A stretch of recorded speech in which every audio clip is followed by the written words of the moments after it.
And then share.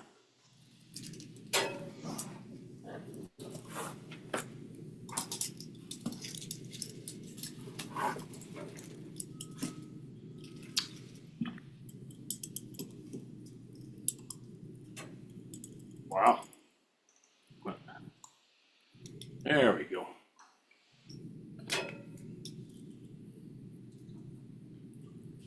Oh, I don't think you're seeing it yet. Hold on a second.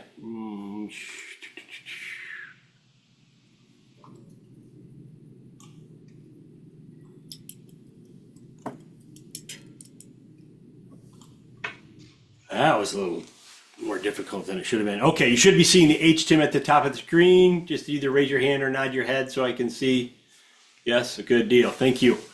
Okay, week 11. We have one more week. There's a slight change. I'll talk to everyone at the end of the class about what we're going to do with that. But that one's in person. Just have we're going to delay it a week and do it the week after. But I'll go over that at the end. Today is going to be recorded, obviously, and then we have what we call Supervisory Skills Part 2, Week 11. We're going to go through effective communication. Pull that up. Yeah, effective communication, handling problems and conflict, and improving employee performance. Okay, so if there's not any other questions, then let's get started. Tom, we see your presenter view, FYI, Adam said in the group chat. Okay, so let me stop that because you see like two screens instead of the one? We do. Okay, try that again.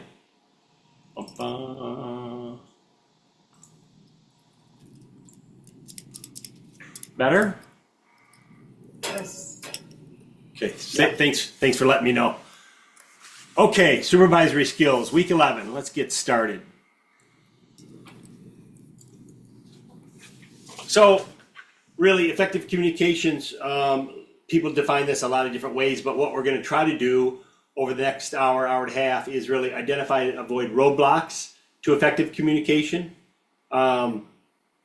Really kind of discuss how to communicate with a diverse audience of both employees and guests. Use body and voice as positive tools in communication. Speak clearly and simply so that your message is understood, whether you speak to just one person or 100, and then apply active listening skills. So when we put the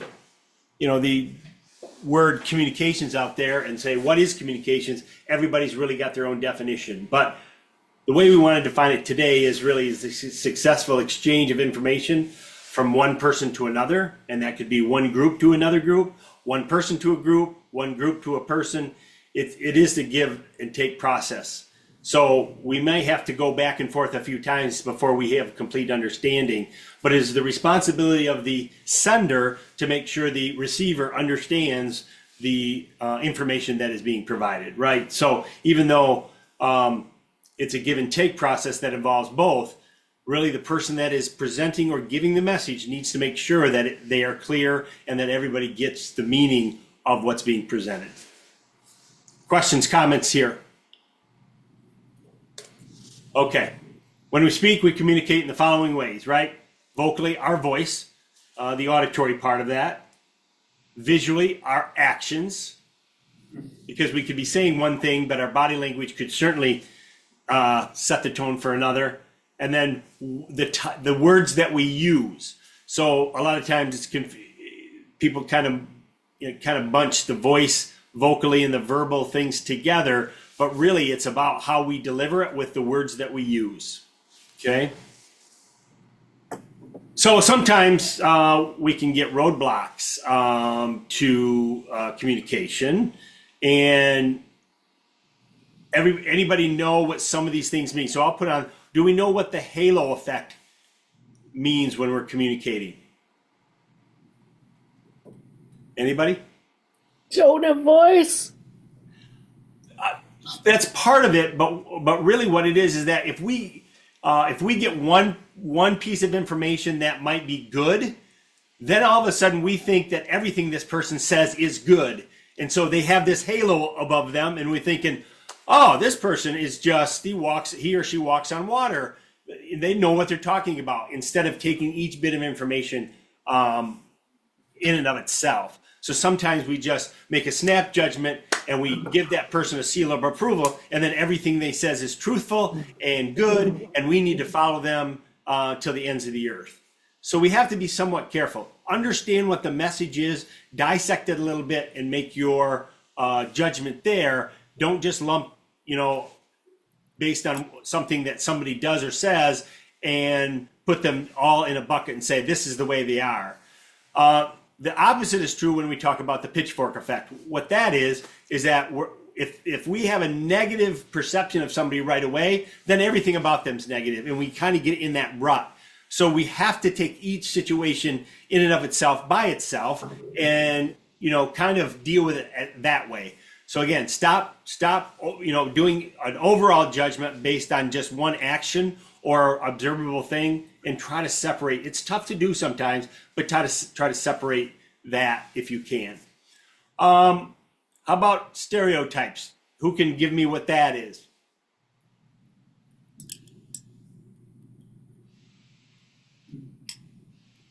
You're gonna make me talk all day today. Okay. Stereotypes, right? So we judge a group of people one way, right? All the elderly are hard of hearing, right? We're going to judge everybody as stereotypical, or a type of race of person, female versus male, those types of things. We put everybody in a box. So as we really understand it, everybody is quite different, right? Yes, they have some similarities, but we want to try to stay away from putting people in stereotypes, and we are judging them based on the way they look, dress, speak, those types of things. And there's the last one on here is just like me. We tend to gravitate toward the people that are like us. So we have to kind of separate that and judge those people based upon, the attributes that they show. So just because somebody's somewhat like you, again, try to separate yourself from that and try to judge them fairly, as opposed to lumping them in as that, they must like all the things that I do. They must have the same work ethic and those types of things. Okay. So we know words don't always tell the whole story. In fact, 93% of the information that we get is from nonverbal channels of communication. That's a huge number. Only 7% are the words that people use. The 93% is by body language and how those words are used, right? So to ensure that others are able to understand our message when we speak, we must effectively use all three, but especially the nonverbal cues. So first and foremost, the vocal part, right, includes the vocal variety, quality, rate, volume, and vocalized pauses. We know that when we're listening to a speaker that's very monotone and measured, it gets very difficult to keep attention. They drone on and that type of thing. So they need to mix it up. Or if you're doing the speaking, try to mix things up. Use different types of words, inflections of your voice, and pauses as well, and that will help deliver the message. The visual, the eye contact. We all know those people that won't make eye contact. That kind of makes us a little nervous, right? They won't make direct eye contact, that type of thing. Their posture, their gestures, whether they use their hands a lot, their facial expressions. So again, a lot of information that we get is visual. And then the verbal part. This is what the person is actually saying, right? Can we understand what that is going forward? So we want to understand the verbal part. And I'm sorry if I made this mistake. The verbal part is the 7%, which we'll see on the next slide. So when we speak, we use nonverbal communication all the time. So 93%, that verbal, the actual speaking of the words, is used 7% in communication. As you see on the bottom here, you see all the other ways that we can kind of sense and understand communication, whether somebody's making good eye contact, their posture. They might be saying one thing, but their posture kind of invites something else. Their gestures, their hand gestures, their body language, that kind of stuff, and their facial expressions, right? So especially when we're delivering messages, we can probably pick up on body language and facial expressions that somebody might not be understanding, or somebody might be understanding and be all in. And then the way some people's posture is, maybe they're bored, they're nervous, they're confident, or they're angry. If they're sitting there cross-armed with a stern look on their face, maybe you said something that didn't set right with them. Might be time to check in. But again, communication is a lot more than just the verbal piece. So 2 elements, right? The vocal, the nonverbal. We're talking about here 2 elements. The vocal. This is not the words used, but rather how the words are spoken. This is the voice inflection, the pauses, and those types of things. And then the visual, how we use our body when we speak, whether we're, up on our toes, great posture and that kind of stuff, or are we kind of slumped over and giving the message that this is really not super important to us, that type of thing. Questions, comments here? I was going to say, we talk about every week, great, we have this acronym that we use within METS, and the E stands for eye contact. So we talk a lot about guests coming into the dining hall or into your whatever location you are, that you don't necessarily have to physically say, hey, welcome, but just looking at them and giving them a welcoming look is the way of saying, hi, I see you, you're welcome, come on in, and if you need anything, I'm here, as a quick kind of greeting. So yeah, it's a lot about, just doesn't have to be a verbal thing, for sure. Perfect, Adam. Thank you for sharing that. Yeah, I mean, if you've ever been with speakers that don't make a lot of good eye contact or are not very inviting, it gets a little awkward. So if you can do those types of things, the eye contact gets very inviting, and it really helps your attendees lean into what you're saying and into the process. So great comment. Thanks for sharing that. So verbal communication is what a person actually says. It's the words we use. That's the 7% and the meaning those words convey. We can read that out of a book with no voice inflection or pauses or that type of thing. But we know that the way we communicate verbally, it has to be effective, and we can do that by doing certain things, right? Effective verbal communication is really accomplished when both the speaker and the listener share the same understanding. And sometimes we think we share the same understanding and we need to check in. But here's some steps to help some of that communication, right? Introduce the main idea. We don't want to talk in a lot of high-level jargon and acronyms, but try to keep it simple. Keep the message simple and explain and provide potentially an example so that people can get a grasp of what you're talking about, especially if the concept might be a little bit more involved. Use clear and direct words. Respect your listeners, repeat your main idea, and then check in, right? Check for understanding. Have somebody, explain back to you part of your message, that type of thing. Again, you want to be good communicators, and sometimes people don't get maybe some of the information that you're saying, whether you're using acronyms and that kind of stuff. We try to tend to steer you away from that. But again, try to check in with the people that are receiving your message and making sure that they're getting the whole gist of it. I'm sure we have many examples of where, we've kind of delivered a message and somebody went away and came back and we're scratching our head going, wow, it's like they weren't even in the room at all. So it's our responsibilities as the deliverer of the message to make sure that everybody's checked in and understands the message as clearly as possible. Thoughts, questions, comments here? So two areas on the next topic, and that is active listening, right? As a deliverer of the message, we want to make sure that we're actively listening to when people are addressing us back and asking us questions to make sure they're getting it. But as the receiver, you want to make sure that we're actively listening as well, right? So this technique's one way to develop good listening skills to actively participate in that communication process. If you're not sure, raise your hand or interrupt to ask questions for clarity. And same thing as the deliverer of the communication, I want to stop, check in with you to make sure what I'm saying makes sense, or if there's something out there that I can correct, or maybe I've just lost you totally and we need to go at it at a different kind of angle, or different, maybe a different way of communicating and that type of thing. So again, active listening, extremely important here. So a person can actively listen in 4 different ways. We can verbally listen, right? Listen to the words. We can non-verbally see body language and gestures. Mentally understand, try to formulate what's going on with this communication, and then physically understanding what's going on when we're listening by maybe stepping forward, leaning in, and those types of things. So all that we hear that comes into our ears The average listener only understands about and remembers about 20% of that. So that was shocking to me, because I thought, when somebody's speaking, that if we're actively listening to that, maybe we're taking in more, but quickly, main points take over, stuff that's made an impression on you takes over, and the other stuff can be repressed. So about 20% understands and remembers about 20%. Kind of interesting stat there. So not only do we want to make sure that we're clear and concise when we're communicating as a deliverer of the message, as a listener, your success as a supervisor, which we're talking about in these last 3 sessions of the HTIM program, is that it depends greatly on the ability of listeners.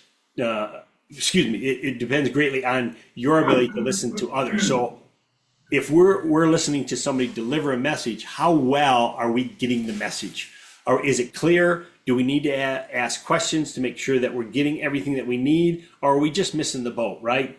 So this being an effective listener will also improve your decision making and problem solving skills, because we're going to get more of the message on what somebody's looking for. Gain respect of the people whom you interact. Again, when somebody brings something up and we've delivered a message some distance, maybe a week ago or that type of thing, and somebody brings that back up and says, I'm trying to do what you've asked, boy, that helps everybody, right? So become more aware of what's going on at your property, because you're taking stuff in all the time. Self-confidence and self-esteem, and it certainly helps you become even a more effective leader as well. And then the last piece, good listening techniques involve 4 distinct steps, right? Obviously, you got to be present. Paying attention is extreme. Not going to happen if you're checking your phone or if something's distracting. Try to attach meaning, and that can go 2 ways. Hopefully, the speaker is giving you some stories and some meaning that can be attached. But also, how can you attach meaning to maybe some of the messages that you're hearing? Evaluate the message. Put a prioritizing on that, and responding and remembering going forward.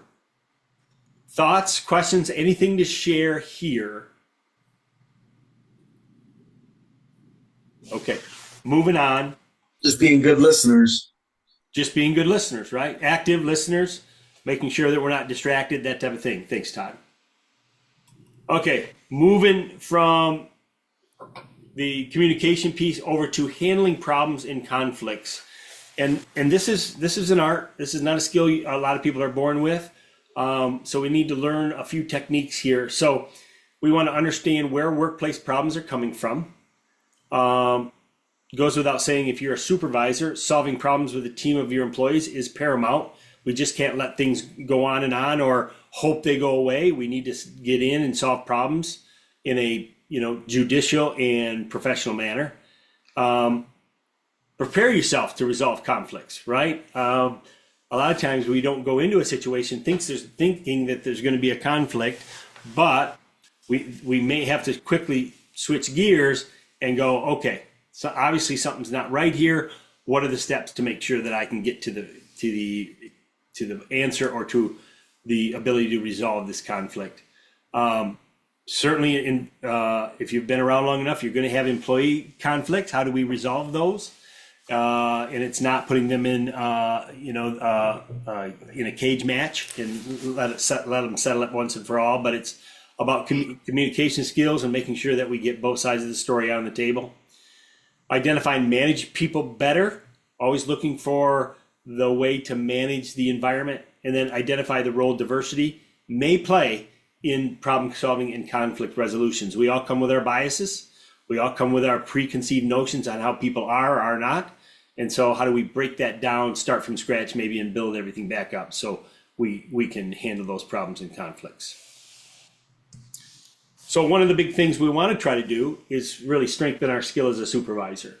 And that's what part of this class is, but you're almost constantly looking for ways to improve yourself as a supervisor, because I've been at this for a long time and I still haven't seen everything, but I'm getting better at it because I'm starting to recognize some of the more common ones sooner, and then can act and react based on that. So part of that strengthening your skills as a supervisor, if you've never managed people before, obviously some of this stuff is new, but if you have, we already know that no two employees are the same, right? So we just can't say one size fits all when we have a conflict. We may have to do different things with some of the parties that are involved in this, right? So we need to vary our approach. Dealing with people, a person who is being difficult, maybe by no fault of their own, but however, in all circumstances, you yourself should model appropriate behavior for your employees. So whether it gets difficult, somebody raises their voice, you're trying to be the one with the cool head, talking in a normal voice to calm the situation down, that type of thing. Thoughts, questions, comments here? Okay. So we don't want to come to snap decisions. So when somebody comes to you with a problem or you're confronted with a problem, we want to try to use, if we can, try to use that teamwork approach to address the situation. So if it's a conflict between two employees, can we bring them in to identify causes for the problem and possible solutions? Adam shares it's like having your own children at home, right? They are totally different. Right? They grew up in the same house, the same roof, but each one is different, and you kind of have to approach it differently based on the child. And I'm not calling the employees children, but it's very much the same. Everybody's got their own movies on how things have happened in the past when they've been confronted by the same issue. How do we undo some of those movies and say, this can be different? Let's hear your side. Let's hear your side. Let's come to a mutually agreed upon solution and move forward. Okay. So again, solving problems. Let's find out what they are first, get them all on the table, and then we can go to work on those. So resolving those conflicts, right? How to identify conflicts, maybe how to dig them out, because sometimes we don't really recognize that there is a conflict until it's, I'm not saying it's till it's too late, but further on down the road than we would like. Maybe somebody's got their emotions a little bit higher than we'd like and those types of things. I will tell you, as a supervisor, it gets better. It's never easy, but it does get easier to start to recognize your people, if they've been with you a while, on how they operate and when they're not happy and when they're facing conflict but won't tell you about it. And you can approach them and go, hey, what's going on? You're not yourself, and that kind of stuff. So these relationships that you have with all employees and peers, extremely important, because you can start that process of uncovering potential conflicts and therefore then resolving them going forward. Okay. And then being assertive, right? Don't sweep this stuff under the rug, especially when you're a supervisor, because we all know that if we do that, it's probably more times than not going to get worse before it gets better. So where do problems come from, right? There's three main areas that when we analyze where all of our problems come from, it's one, our working conditions, right? Whether we're not providing the safe work environment for employees, so they don't have the proper equipment or materials that they need to perform their job. So there can be some pushback. And so we want to ask ourselves, are there risks that must be addressed in the workplace? Do employees have the right equipment? Is there enough equipment? Have they had the right training for what they're assigned to do? Those types of things. Problems can come from processes.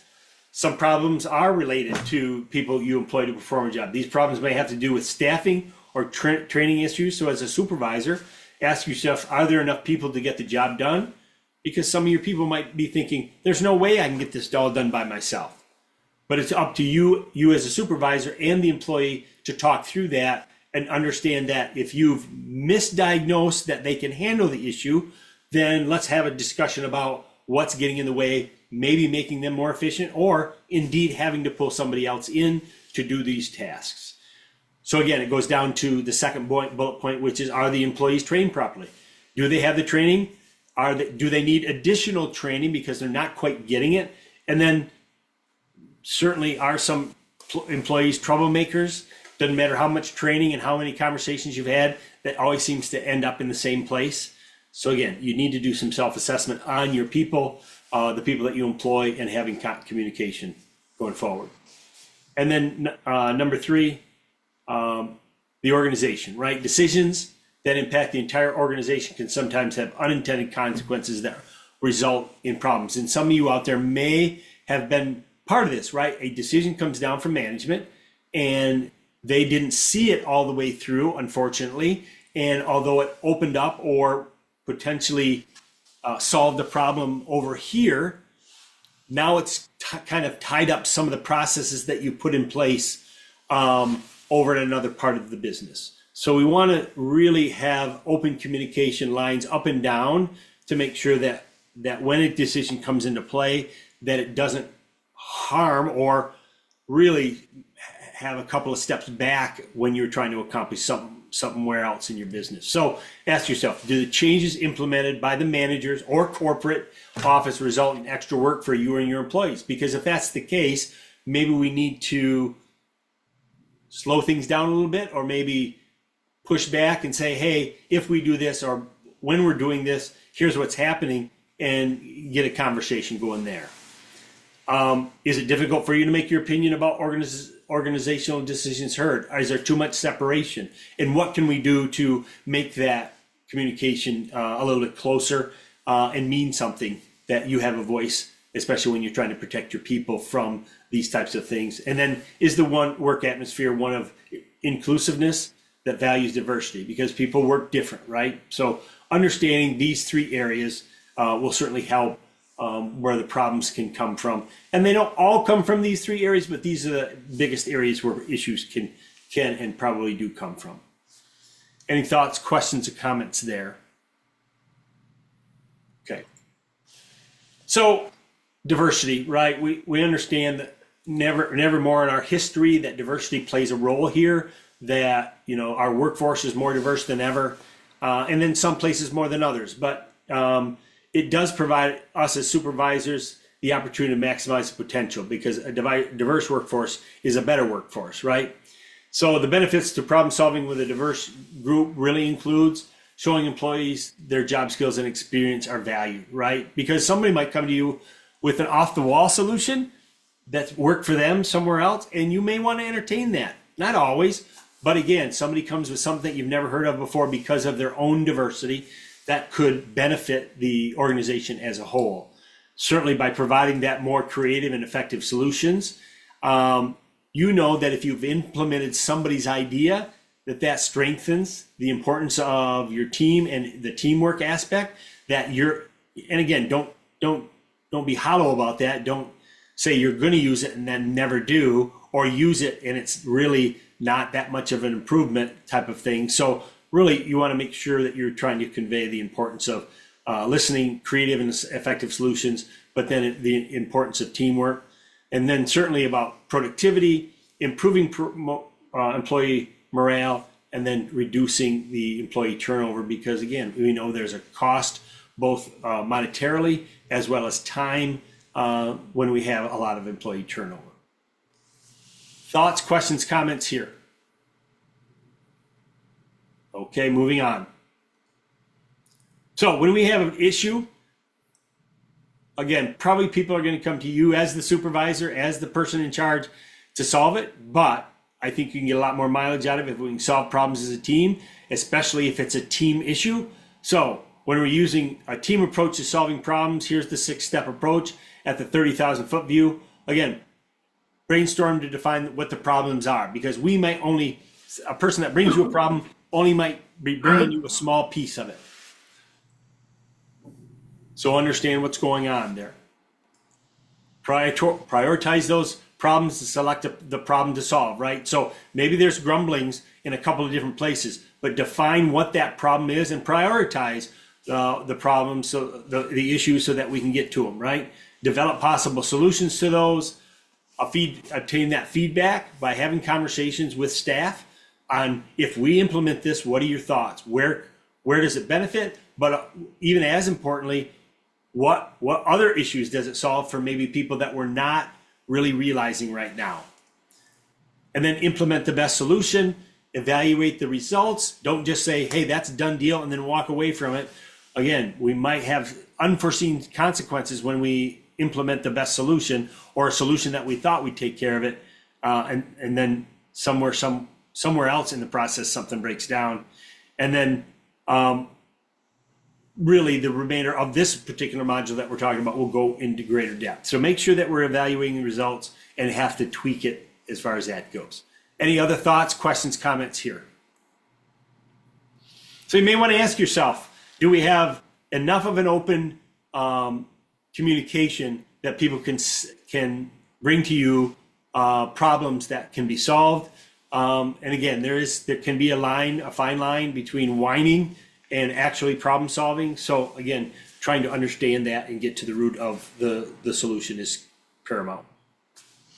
Okay, outbursts. I'm sure in your work environment from time to time, there's been outbursts that you know what, employees occasionally argue, yell, or criticize others unfairly, right? There's a little bit of a tension going on. Maybe there's some stress going on, whatever the case is, whether that's because you've got a big event or somebody's just come in a little cranky, that kind of stuff. But we classify outbursts as something that's a little bit different, that we don't call this a conflict. It's just an outburst. They happen when an employee decides to behave inappropriately.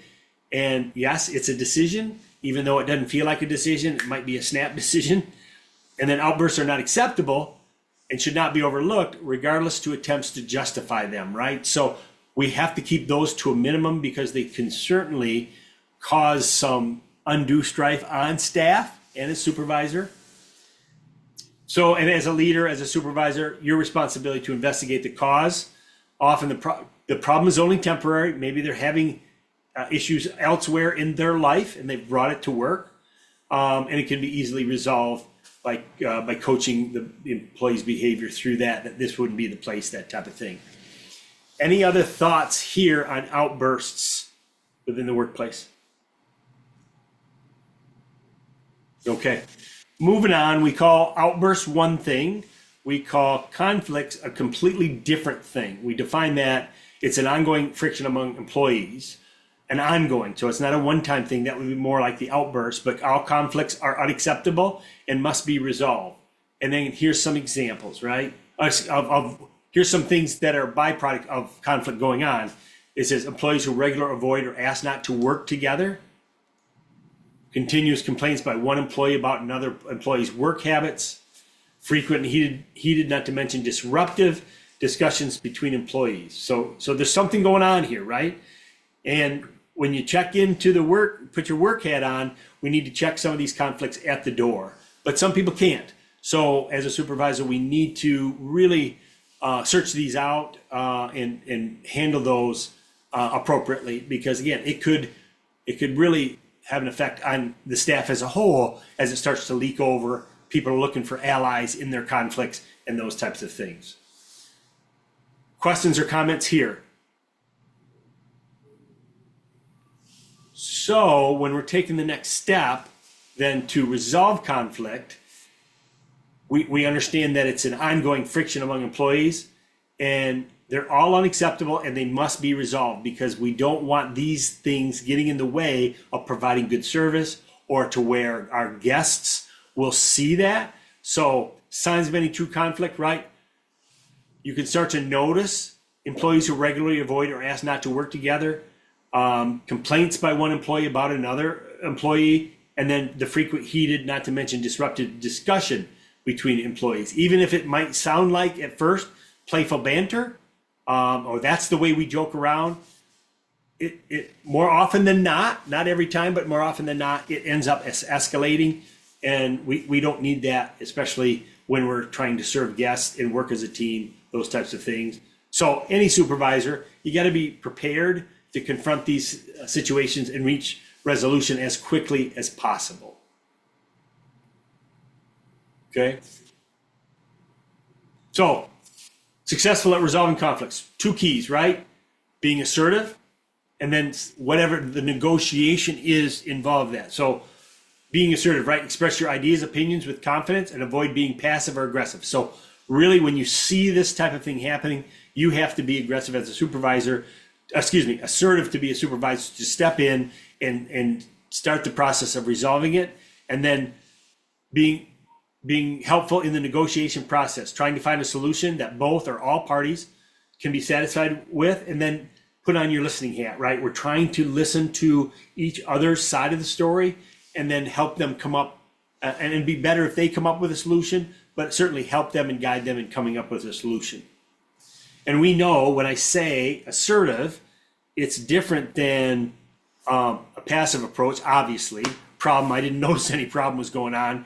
The aggressive approach, I know some managers, supervisors have this approach. You two guys have a problem, and we're going to get to it, the bottom of it right now again.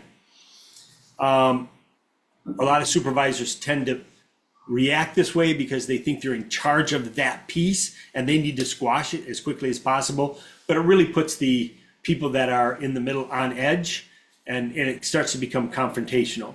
If we can use the assertive approach, right, that there's something that this person's saying, that there's the supervisor saying there's something between you, I think that's affecting your work. What has happened? Let's sit down, talk about it. Let's get to the bottom of it. Thoughts, questions, comments here? Okay. So they give you a 4-step conflict resolution here. You recognize and define the conflict. What is it? What's getting in the way? Let's be honest. Let's put it on the table so that we can solve it. We're trying to get to a win-win issue here. Confront those in the conflict, making sure that we get everything out, have all parties develop a solution. What's the best way to handle it so that we can move on this? And then, after you've put that in place, circle the wagons somewhat early on to make sure that the conflict has been resolved, or at least we're getting through that situation. So again, the follow-up is extremely important. Thoughts, questions, comments here? Tom, would you recommend that it's best to present your solution first, or would you rather listen to what the employees present as a potential solution? Yeah, the way the HTIM really lays it out is we want to hear all sides first before any solutions are played out, because the common saying is there's 3 sides to every story, right? Mine, yours, and the truth. So let's get everything out on the table, and then we can have, and again, you as the supervisor or the manager, you have to somewhat be restrained, because we want to dive in and give them the solutions. This is what you guys need to do, right?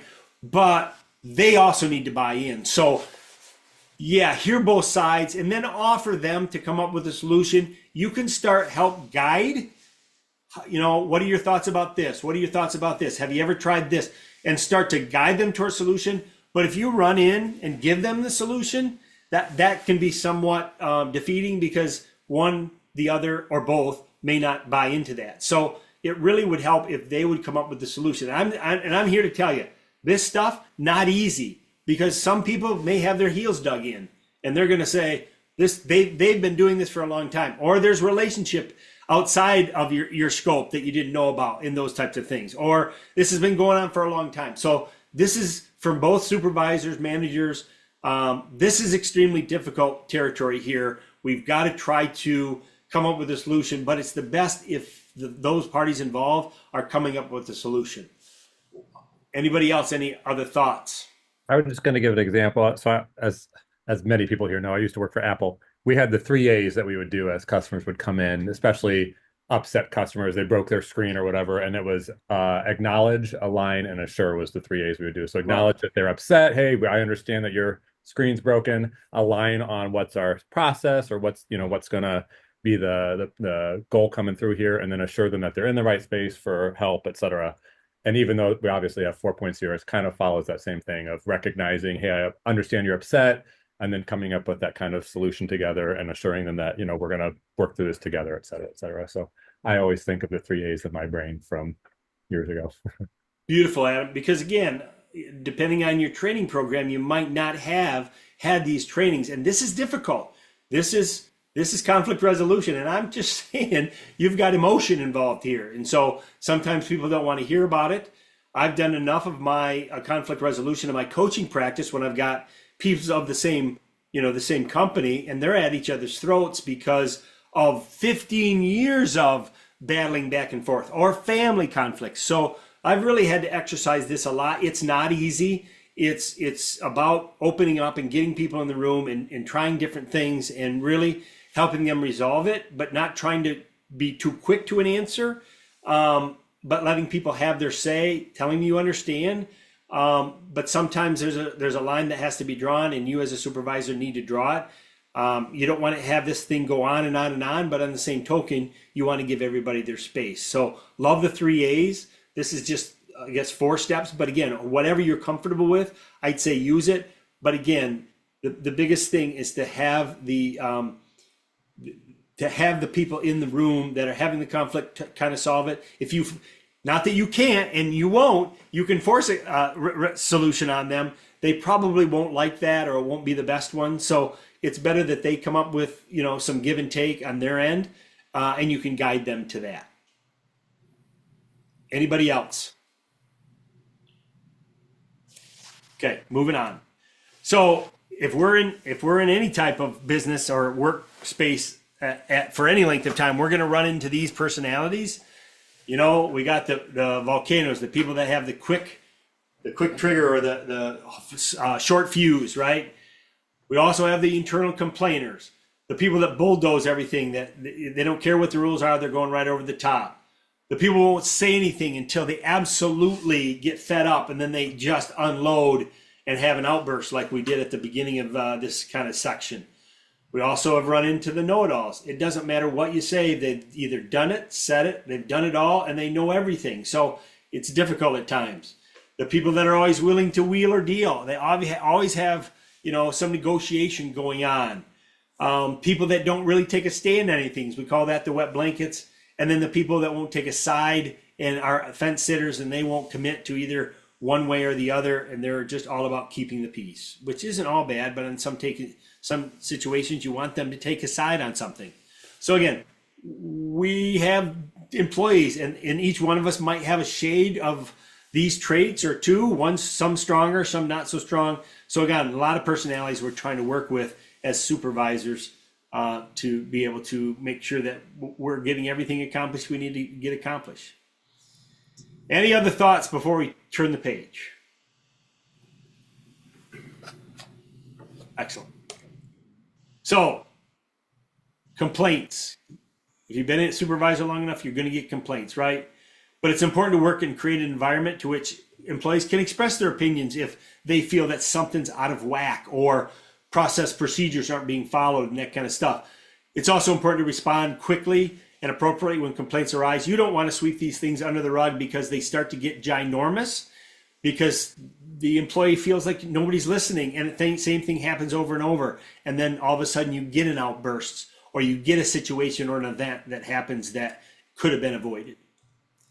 So as a supervisor, you can prevent employee complaints by the 3 following steps, right? We want to do a stop. The first thing you want to do is do a self-check, right?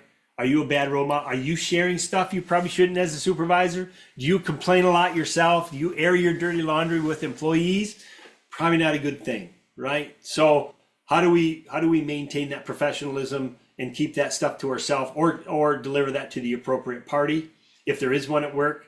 As far as being a bad role model, always keep yourself professional.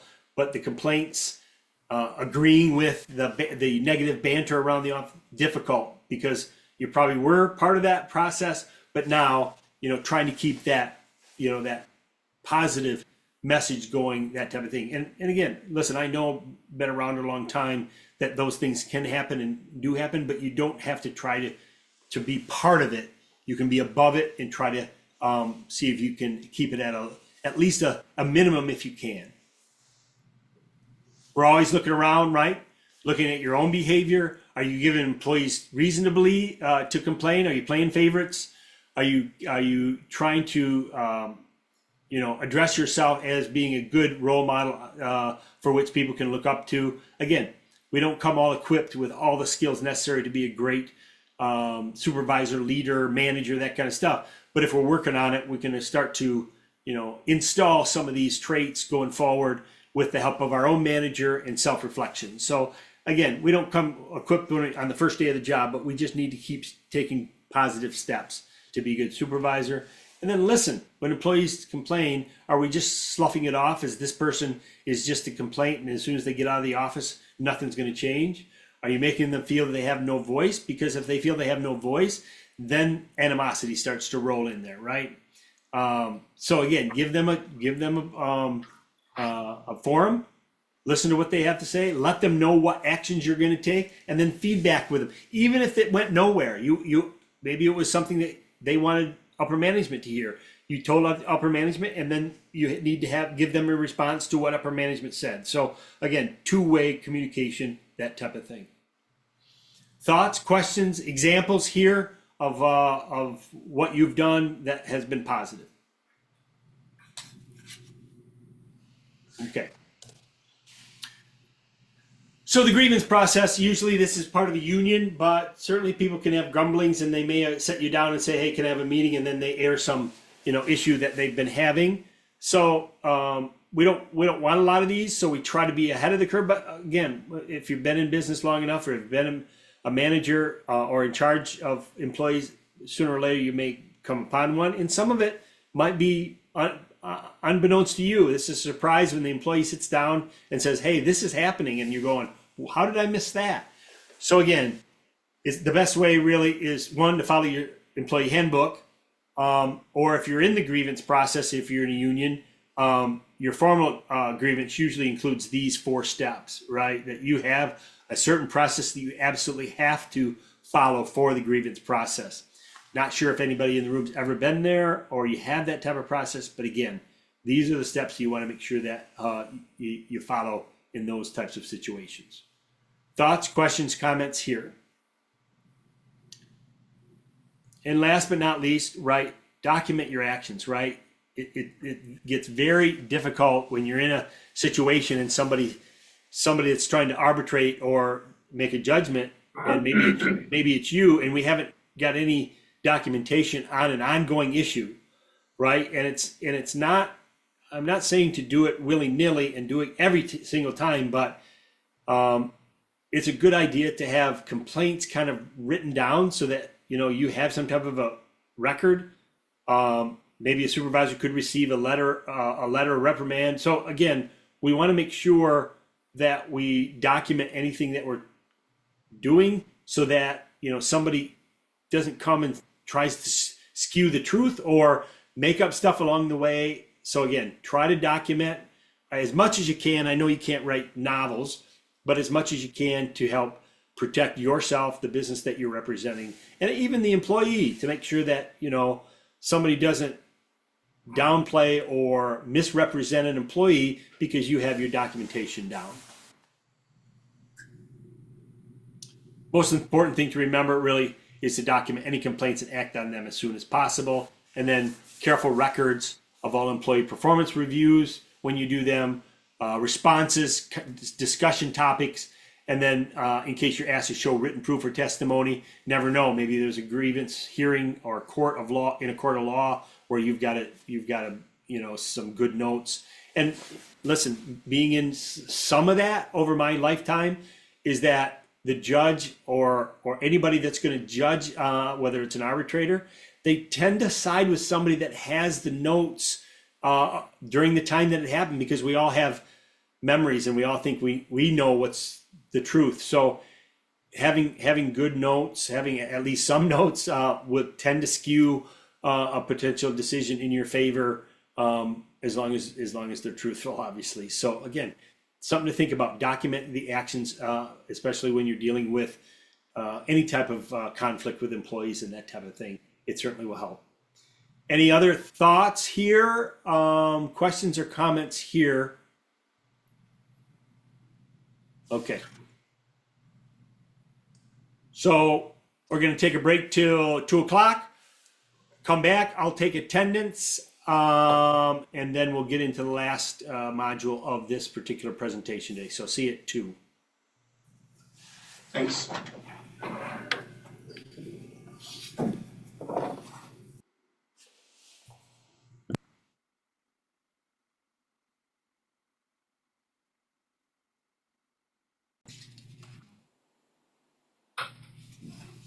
You guys can still see the screen. Just a thumbs up. Yes, no. Thank Yes. you. Thank you. Okay, last section for today. We're going to go over improving employee performance. So we're going to talk a little bit about coaching, feedback, counseling, discipline, techniques, review employee performance in order to increase individual and team productivity, and handle terminations more effectively. Now, again, this is the HTIM, 30,000 foot view. You guys might have your own processes. So again, we're going to talk about these, but follow your own processes internally.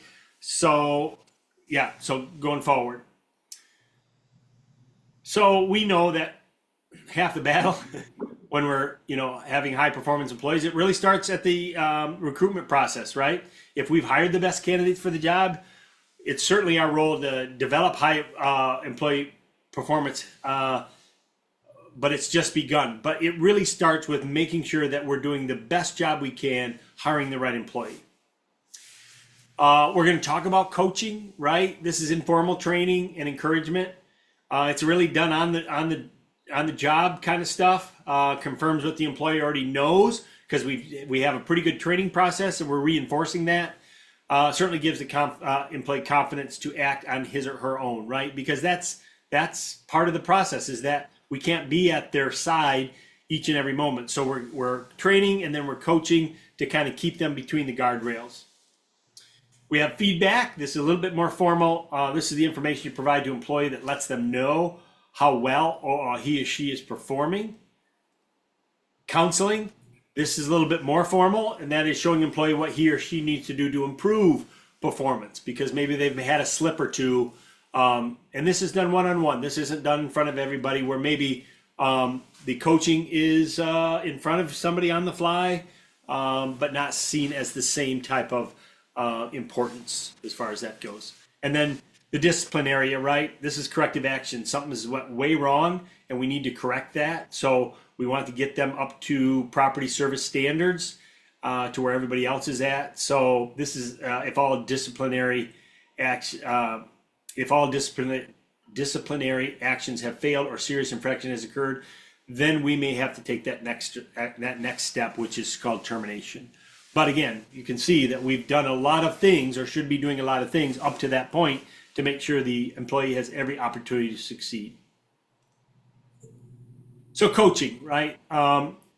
Coaching within a business is a little bit different than what I do as far as coaching, but some of the similarities is that you want to make sure that you are offering good guidance to those that need guidance in certain areas. So you as a supervisor can use coaching in a number of different ways, right? So it only takes a few minutes to pull somebody aside and say, I saw how you did that, or what are some of the other ways you could have done that, and kind of handle that in a 3 to 5 minute type of conversation to kind of set them on their way based on your overall training procedures and that kind of stuff. So again, little pauses in the day, and it's not done all the time, but when you see kind of a more formal infraction or something that they maybe have forgotten, is just kind of tweaking that and getting them on their way going forward. So it only takes a few minutes, really doesn't interfere with anything. You're not pulling them into a one-on-one closed door session or anything like that. And it can be really done on the fly. Again, 3 to 5 minute type of coaching, something that you've noticed, and get their feedback and try to set them on their way. Certainly prevent small problems from turning into big ones, because again, maybe if we don't say anything, they're assuming that they're doing things right. And here's a good chance to kind of correct that. Shows employees that you care about them and appreciate their improvement, right? Because again, a lot of times in many facilities, they don't know. Nobody ever talks to them. So again, in your situation, a conversation about what they're doing well and that kind of stuff will, and some type of an improvement in an area will certainly help them understand where they stand. And understand and fulfill property quality standards, always important. So again, one of the biggest things that you get on employee surveys is, I don't know where I stand. I don't know if I'm doing good or I'm not doing good, and that kind of stuff. Because there's a lot of facilities that just raise people's wages across the board, not based on merit, not based on evaluation, that kind of stuff. So if you do it that way, then you may want to have good conversations with employees and do good coaching all the time. So some tips. Again, we can do coaching a couple of 2-3 times a day and have it be very effective, right? We want to observe employees work to identify performance problems if there are any, right? Giving them tips on how to do it differently, and better. So again, just trying to pull them aside when you can. It's kind of a balancing act. You don't want them to feel like they're being spied upon. So again, you might not notice something that somebody's not doing quite right for a little bit of a time because you're not hovering over the top of them. But when you do notice it, hey, do you always do it that way? Is maybe a question you could ask, and then offer some guidance on how to do it differently or better. But again, it's a two-way conversation, not you dictating everything. Get their feedback on why they're doing certain things a certain way, maybe then different than they were trained and that kind of stuff. Or maybe they don't even remember how they were trained. So feelings, right? Decide how to approach employee. You have different employees and one size does not fit all. So again, how to approach, whether you pull them, you call them out as far as, get them to talk about, why they did something a certain way, those types of things. So it's not about scolding, but we want to try to make them feel like that we're helping them get to be a better employee, that type of thing. And again, it's not to embarrass. It's we don't want to do potentially this in front of others, but sometimes it's unavoidable to try to go over something. But again, your intention is to just help the employee. So coaching, when we step in, when we don't, can be a decision you make. Provide resources, right? Give workers coaching tools, maybe handbooks, manuals, and even checklists. And they may have a few of their own. So again, it certainly can come into play, what they need to do. And then after a while, they won't need those checklists anymore and they do things kind of automatically. But some people are a little bit slower on the training and the uptick. So again, allow whatever tools that need to be done going forward. Maybe it's a situation that you do have a buddy system where you have an older or more veteran employee buddy with a newer employee so that they pick up good habits automatically and they understand the work process and could possibly ramp up the new employee faster. And some additional tips to consider, right? Trying to help workers with performance issues. Don't forget also coach. It's not all about those that aren't performing super well or ramping up. Always need to check in with your strong and average performers, right? Because they're probably doing the bulk of the heavy lifting. So make sure you don't forget about these people because they're doing a great job. Remind them of that, and then potentially bring them in to see if there's anything that they feel they need coaching on and that kind of stuff. So again, to do this, schedule short meetings that report to you to discuss their work, right? Checking in, making sure that you have constant conversations with them. And how you and others can contribute to their success. Is there anything that you're missing? And then open-ended questions, right? To teach critical thinking. So coaching them before pointing out resources or solutions. Get them to talk about things that they feel that they need. And maybe you get those employees that don't need anything and just want to be kind of left to their own devices to do that good job that they've always done. Thoughts, questions, comments here? I think as a supervisor, providing feedback, you're often trying to keep people accountable with the standards that you're trying to set or the operations trying to set.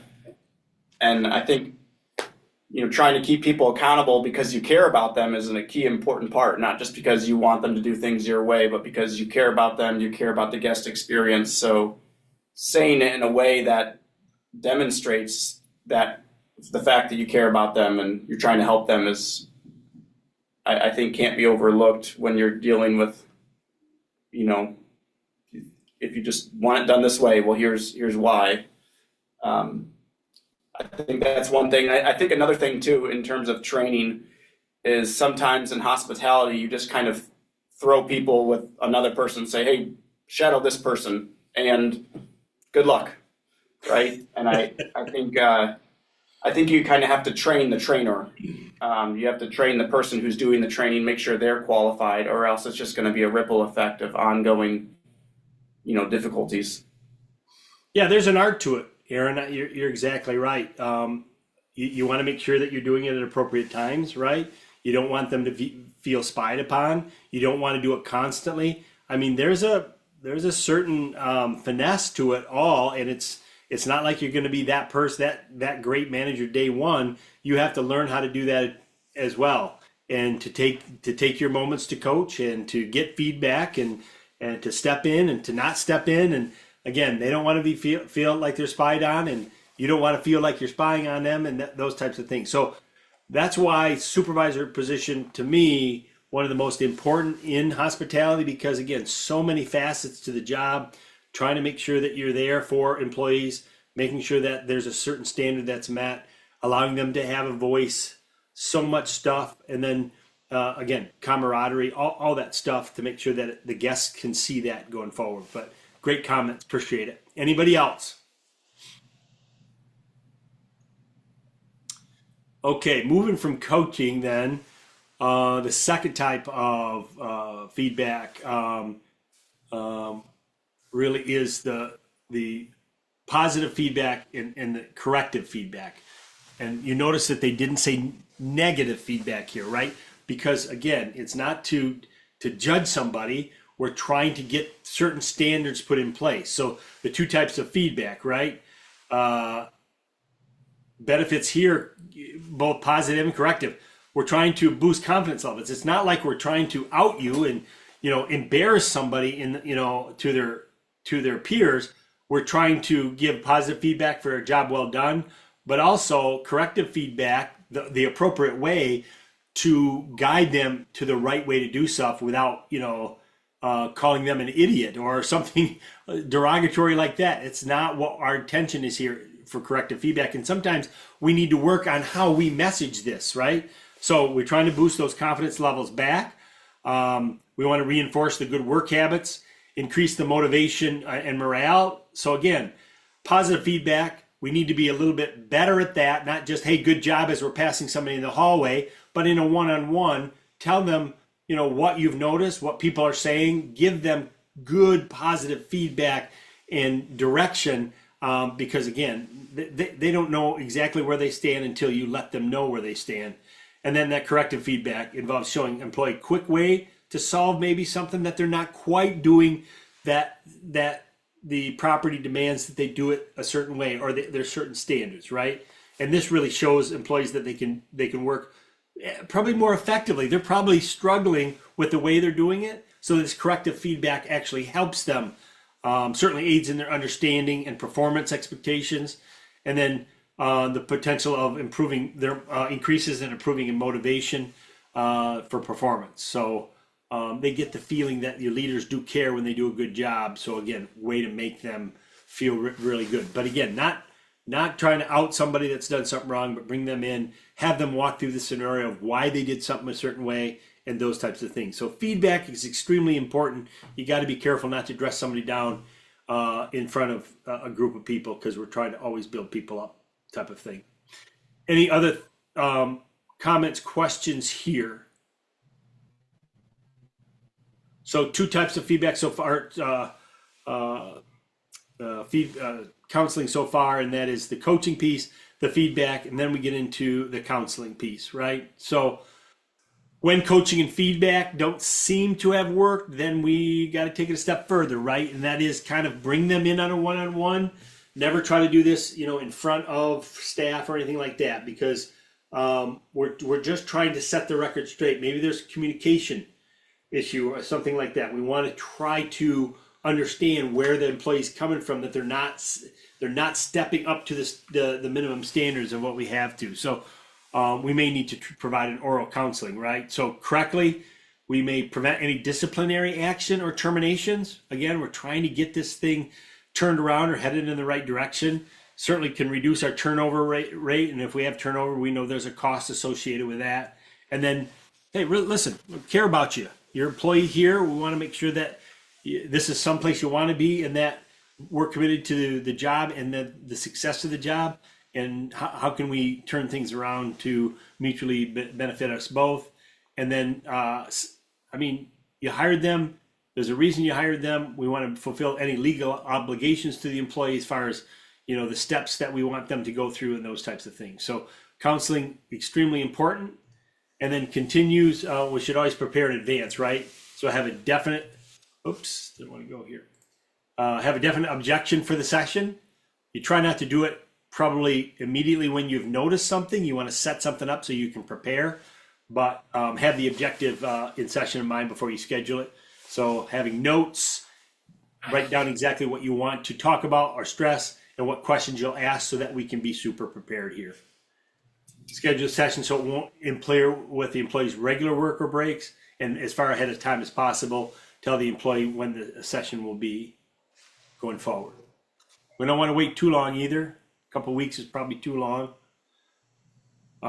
Preparing for advance, again, gather the information, review the job incident reports, what happened, and their work history, speak with other supervisors. Maybe some of these other supervisors have seen something different, and then get a good idea what you need to stress in your own counseling system, and then try to understand how the employee feels about the counseling process and the topics to be discussed. Other thoughts here? Okay. So when we talk about discipline, and that's part of the discipline problem when we're trying to give, good objective feedback to somebody, it's not to punish them really, but it's try to motivate them, right, to perform their best of their abilities. We've tried a bunch of different things from coaching to feedback to counseling, and now there could be a form of discipline because of that. Again, what's it going to take for that behavior to turn around, right? So discipline has three really main objectives, right? Encourage the employee to follow the rules. If we've had to counsel them on not following the rules, those are the minimums, right? And if they can't follow the minimums, then there's really no reason for them to be employed. So again, follow the rules of the property so that the property's goals can be reached. To allow the employees to work together safely. If somebody else is skirting the rules always, people notice that stuff and they talk with other employees. So again, trying to make sure that everybody's at a certain standard, and then setting up that atmosphere, right? Atmosphere of mutual respect, that people want to come and work and have job satisfaction. There are certain reasons that supervisors avoid discipline, right? It's hard. It's hard. You may have worked with this person a long time, right? We dread that. So why is it so hard? So lack of training in disciplining the staff, right? So listen, it's the last, when we do the discipline, it's the last step really before potential termination. We want to give them, as many opportunities as we logically can give them. So when we have discipline there, it's designed for them to either come back or really make a decision to come back and follow the policies and procedures that we have in place, or to not follow them, right? So we have to train our staff, we have to train in disciplining our and how to do it properly, because again, this can go bad in a big hurry, right? We also want to train them because we want to make sure that whatever we put down or lay down in conversation and documentation is that we want to back it up. Okay, we don't want to tell them that we're going to do something and then not do it because everybody's watching, right? Including the employee that is supposedly under discipline. And then maybe you've done it, some of this stuff in your work history or even at the same location, right? So again, maybe we avoid it that way. So it can be a lot of guilty feelings here, but we need to make sure that we're firm on this going forward, because again, if you don't handle it the same way, people that are observing or watching are going to call you out on that type of thing. Some other reasons: fear of losing friendships or goodwill, for sure. Certainly could become emotional, not knowing how to begin that process.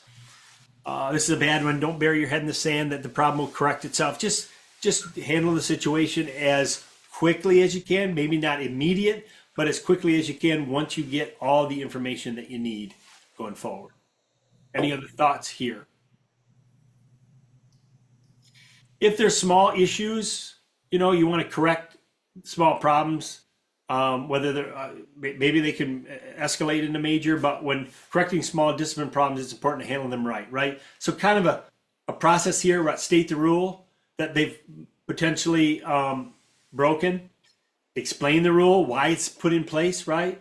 Tell it why it's in the employee's best interest to follow the rule, not just that they'll be terminated, but here's the issues that result from that, and then offer encouragement, right? Because we want them to head back to the work floor or workstation or, into work on a high note. So again, trying to handle these as quickly, but as logically as possible is paramount, right? We don't want to leave them hanging, and we don't want to handle them so quickly that we haven't done a lot of the upfront work, like making sure that we're prepared or we're emotional ourselves. So some things that require sitting down, right, that we have to discuss the problem with the employee, needs to be private. As soon as we notice the problem and can be prepared for it. But here's just a checklist. Watch our timing. Prepare for an effective introduction on why we're meeting today. Be specific. Don't be wishy-washy on what you're observing. It needs to be professional. Ask the employee for their side of the story, their explanation. Agree on a way to solve the problem. And the plan here is to have you both come up with the solution. Sometimes the employee digs their heels in, and that's not a good thing, but maybe you have to come up with a solution. And then set a date for a follow-up meeting on how things are going, and then certainly try to end the conversation in a positive way. Thoughts, questions here? So making sure that the conversation or communication is going two ways, right? Ask the worker to state the problem in his or her own words to ensure that you understand, right? Maybe they don't understand what they're doing. Most do.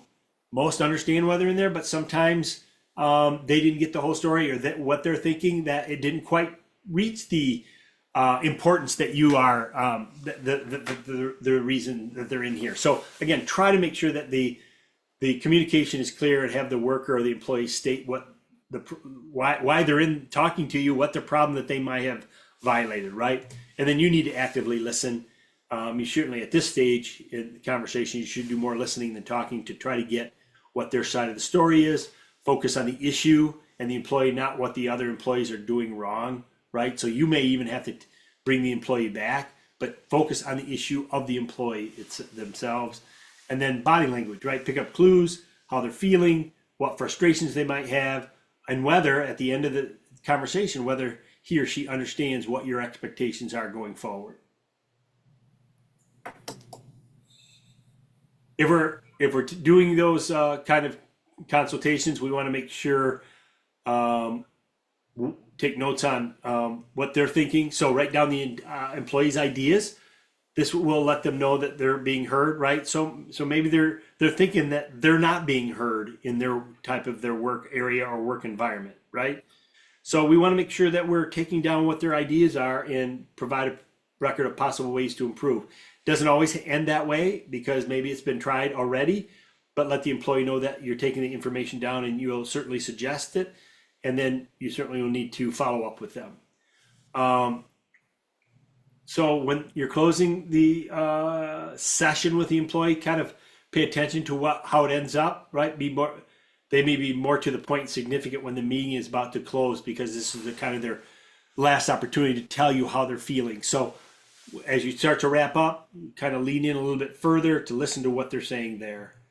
And then at follow-up session, extremely important, right? To assess progress, how they're feeling about the progress, and then use positive feedback to reward the employee about whether they have indeed improved and progressed the way they should be. Thoughts, questions, comments here? So you might be in a situation, a conversation, to where you get negative reactions, right? Maybe somebody lashes back out at you, becomes emotional. Maybe they feel they're being picked on, whatever the case may be, but you may run into these negative reactions, right? Anger, humiliation, embarrassment, resentment now because, so they feel that somebody blew the whistle on them, or they're being treated unfairly, right? So we want to try to manage those emotions here, right? Here's the 3 common reactions. Anger, right? You try to remain calm when they're going through these emotions. Then we get the quick agreement, because these people are trying to get the session over as quickly as possible. Yep, I understand. Yeah, I totally get it. And you know what? You have to slow things down, and we're not trying to move away from their acceptance. They understand that, but we're trying to work through a solution so it doesn't happen again. And then you get those that cross their arms and they're just silent, right? They'll say very little, and we need to have a two-way conversation so that we can understand that they understand what's going on here. And then as always, you've seen this slide before, we want to make sure that we're documenting. Because again, there could be some type of pushback from the employee, legal action potentially. We want to make sure that if we're going to check, if we've checked with a human resources manager, or if you're that person, you want to make sure that you're taking notes. But even some organizations have to have 2 people present for any type of discussion of a discipline process going forward. Any type of discipline, if there are any, should always remain confidential. If the employee themselves want to tell people, that's up to them. But as far as being a supervisor or manager, that's always done in the private one-on-one sessions. So if there's any type of harassment complaints, you want to make sure that you're handling those appropriately. And then if in fact the discipline discussion results in improved employee performance, again, bring the employee back in, congratulate them, because again, most discipline discussions, PIP programs, most do not end favorably toward the organization. So again, just have somebody, kind of right their ways, could be a testament to not only them, but you as a manager, laying it out, being clear and not being judgmental. So again, a lot of things going on here. And then to keep the records of the incident, right, to that led up to that.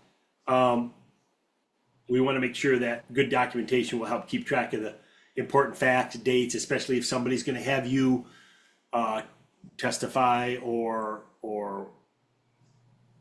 maybe there is a discipline hearing where you do have to come up and give your not opinion, but some of the facts that you've written down. So we want to make sure that the employee knows that you're keeping notes, and you're going to make sure that they're aware of that going forward. Questions, comments, thoughts here? Yeah, I would just say that it's important to kind of loop HR in sooner than later. Make them aware. Don't blindside them. Get their feedback. That's a great comment. Yeah, it shouldn't be a surprise. Like all of a sudden you're doing a discipline conference, you've got to the end of it, and now you're letting HR know. They need to be told along the way, because they can provide good guidance for you too.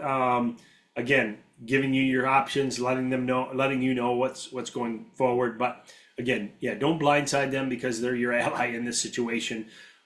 Keeping them abreast of what's happening, especially if you can update them as soon as you can after one of these meetings going forward. It certainly helps everybody concerned.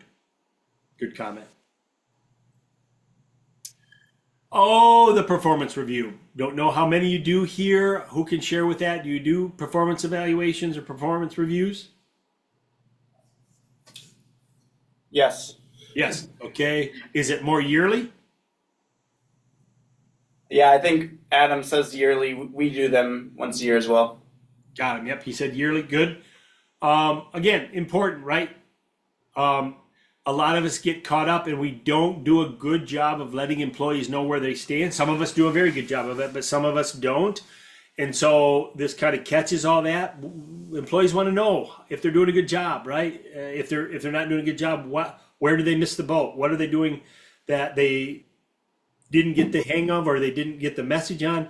Again, it shouldn't be any surprise. So when we're doing performance evaluations or performance reviews, it's really a good indicator on the direction that how well we're doing as an employee, and gives you the groundwork for good feedback. So the benefits to you as the employee, really, it identifies your strengths and areas of improvement. Where are we not doing so well on, and what can we do to enhance that? Contributes to the team. Consider long-range career plans, because again, we hand in a couple of consecutive performance reviews. Maybe there's promotional opportunities, those types of things. So understanding that going forward, and then we want to make sure that we're considering the diverse background experiences of everybody concerned.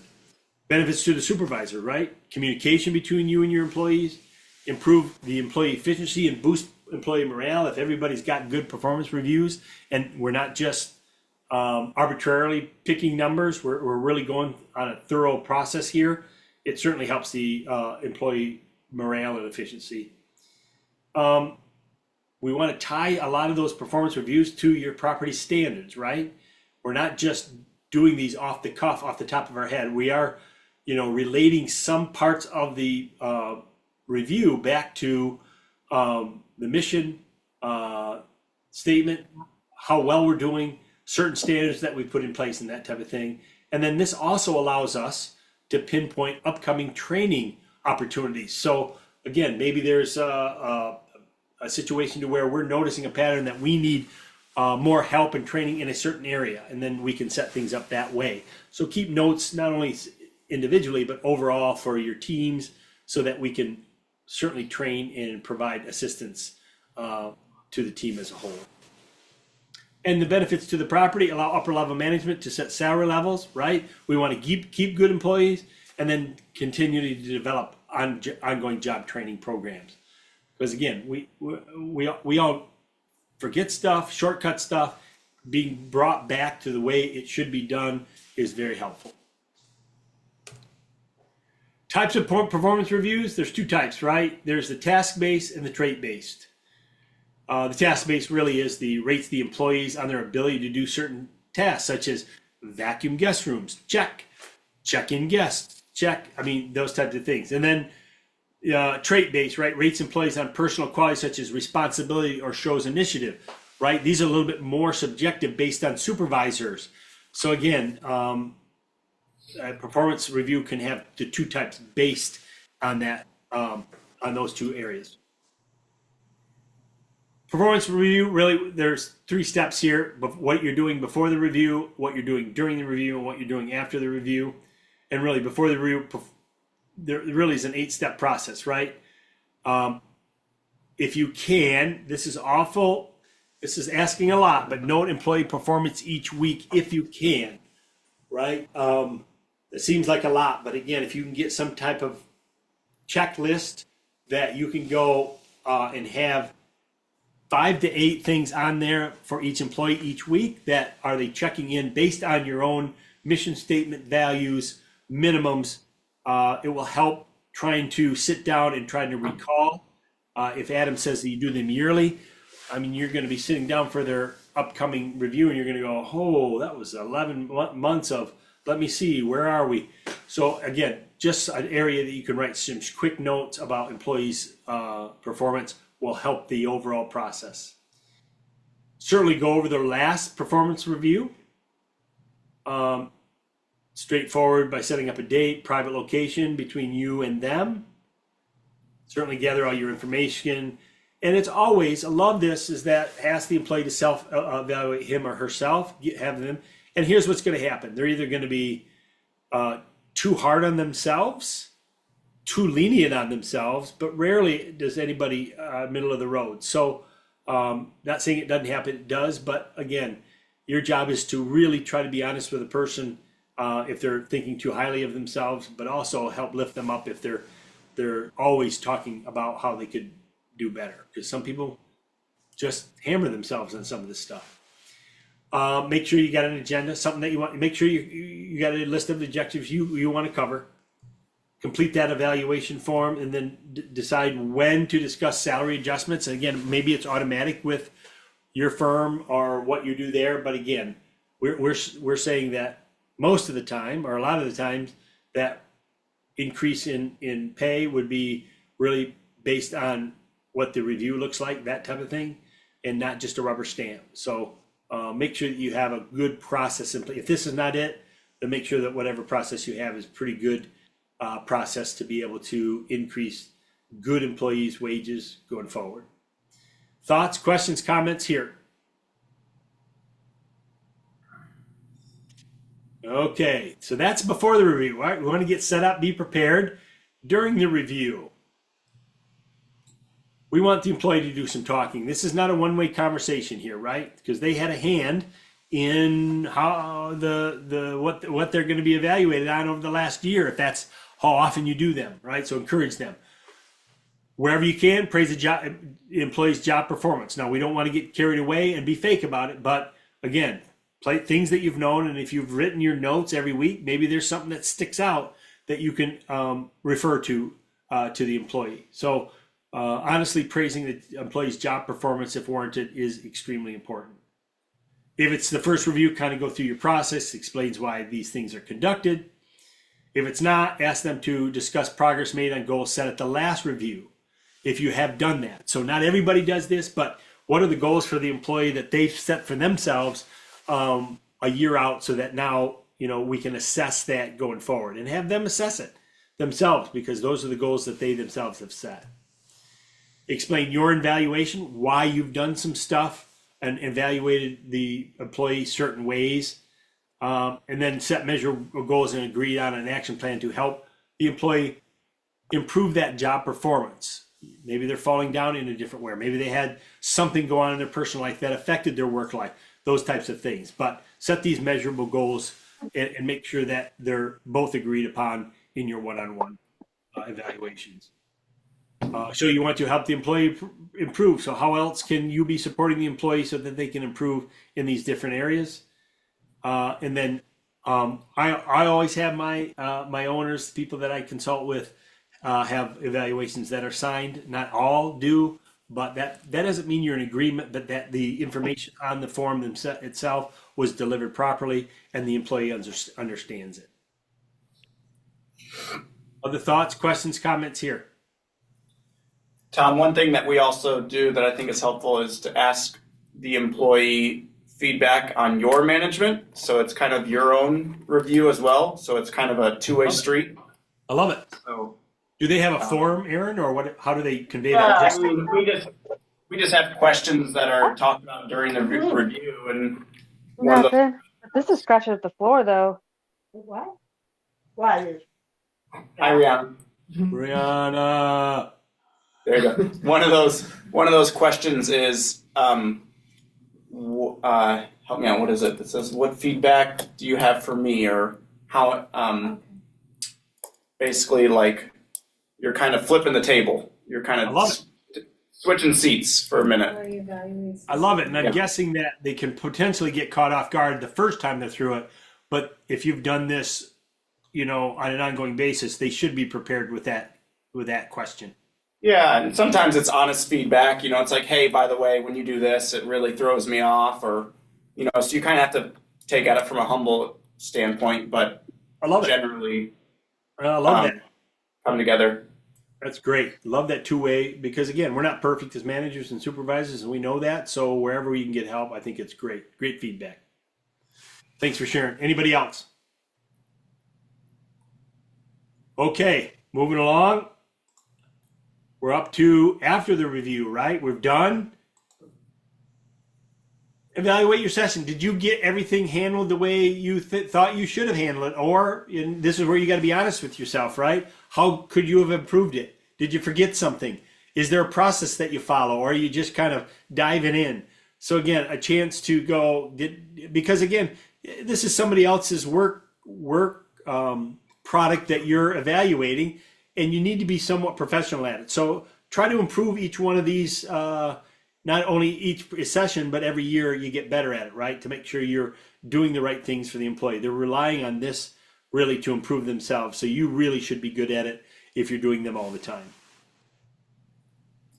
Again, follow-ups, you should have follow-ups, not just the one review, but just a quick check-in on how things are going with, their improvement plan. It's not a PIP I'm talking about, but some of the things you talked about in the one-on-one, and if there's any additional things you can help out with. Sincere praise when the employee, he or she meets or exceeds performance objectives, right? Because that's a big deal. Could affect pay, but it certainly affects morale. And then schedule a follow-up meeting to discuss the employee's current progress. Maybe it's a 6-month in, or it's a quarterly just check-in, not nearly as long as the regular one-on-one performance review process.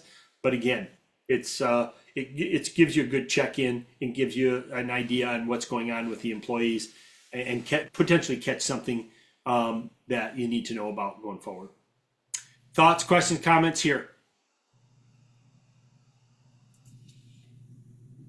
Ooh, the dreaded termination, right?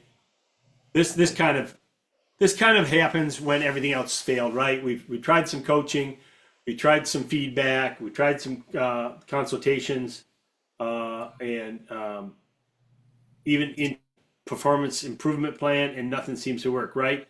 But remember, if we've done a pretty good job of documenting, because we talked about documenting along this whole process here, we have a pretty good list on why this person can no longer be here, right?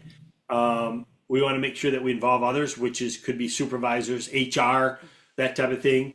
And then we want to make sure that we're very clear on why you're terminating employees, right? So when we have to terminate an employee, things to keep in mind, right?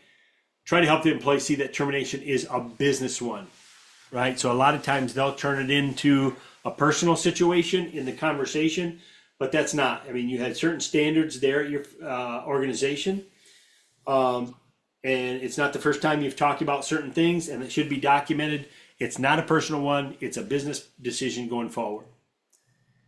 Obviously, the documentation will spell this out as well. You've tried to help the employee change behavior and performance, and they don't want to change, right? They've actually terminated themselves.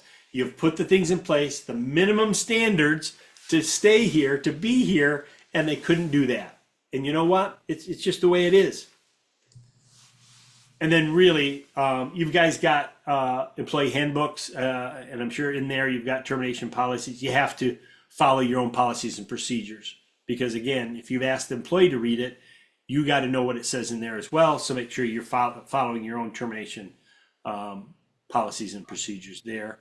And then remember, terminating is a performance-based decision. Firing is considered an emotional one, if you can keep that. So we're just terminating based on performance at our business. And then this is always a difficult meeting, right? Because you're letting somebody go.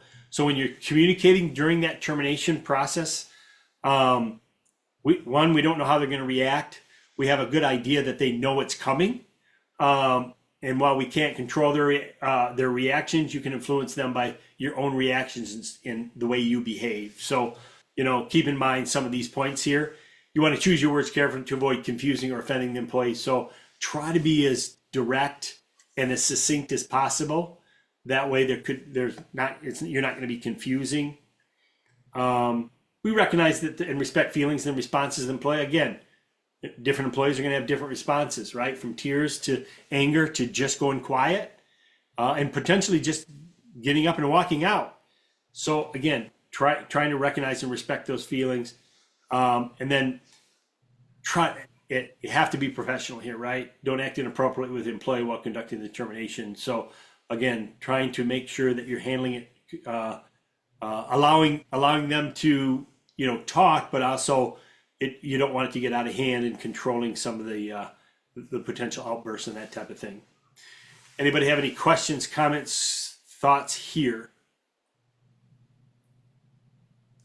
I think the overall aspect in when you're going over, whether you're doing the coaching or you're all the way to the termination aspect, is good, clear communication and good notes are going to carry the day. If you have those two things, you can be assured that if you're ever called on the carpet to be in a hearing or any type of arbitration or anything like that, if you have good notes, somebody is going to, an arbiter or judge is going to really default to those that have taken notes timely and that type of thing going forward. Anything else today? Any other comments going forward? Okay. So to wrap up everything today, let's go forward one more. So I've got a conflict with our regular scheduled class, and that class, and I'll stop the recording here.